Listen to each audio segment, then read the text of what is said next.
Hi,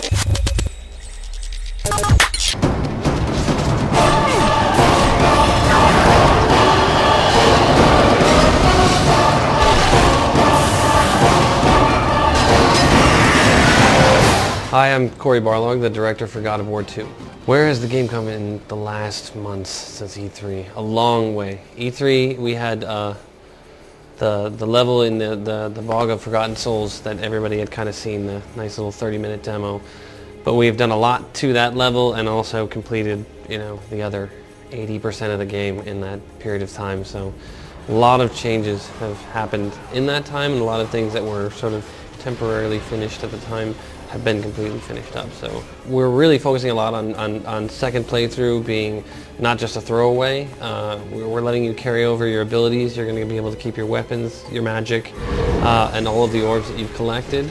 But you'll also be able to collect these urns of power throughout the game and use those to apply to your character on the second playthrough and give you different abilities. So lots of really cool things you're going to be able to do. The player will be able to mix and match those urns throughout the game. So it'll be really cool. So you start the game off and you're up in Olympus, you're on your throne, you end up coming down to Rhodes to help your Spartan soldiers destroy this city. Basically Kratos is on this big vengeance path to destroy everything that he can and kind of conquer.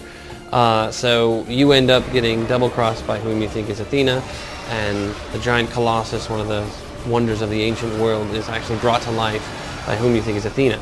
So most of the level you're actually fighting this massive Statue of Liberty-sized Colossus being thrown and tossed around throughout the city as your powers have actually been removed from you right from the beginning of the game. Sometimes you're going to win, sometimes you're going to lose, but you're getting tossed around the city throughout the entire thing until you kind of have a final confrontation to destroy the beast. The location that Kratos is going in order to change his fate is the Islands of Creation, where the Sisters of Fate temple is hidden.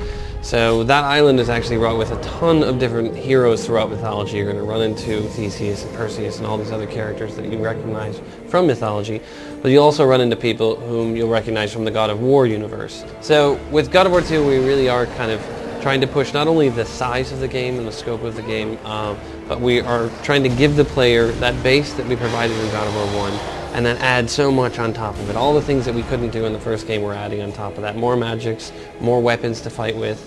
We're incorporating relics, all these different abilities that are going to affect platforming and combat as well, along with the idea of really bridging the story from the first game and kind of opening it up into this massive world. And then continue to do these massive set pieces, these things that in the first game you saw in a cinematic.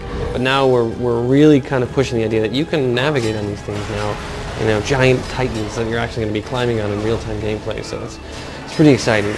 And we're going to be releasing in March, mid-March. March 13th, 2007, that's awesome. I can't believe the game, I don't know how it's coming out.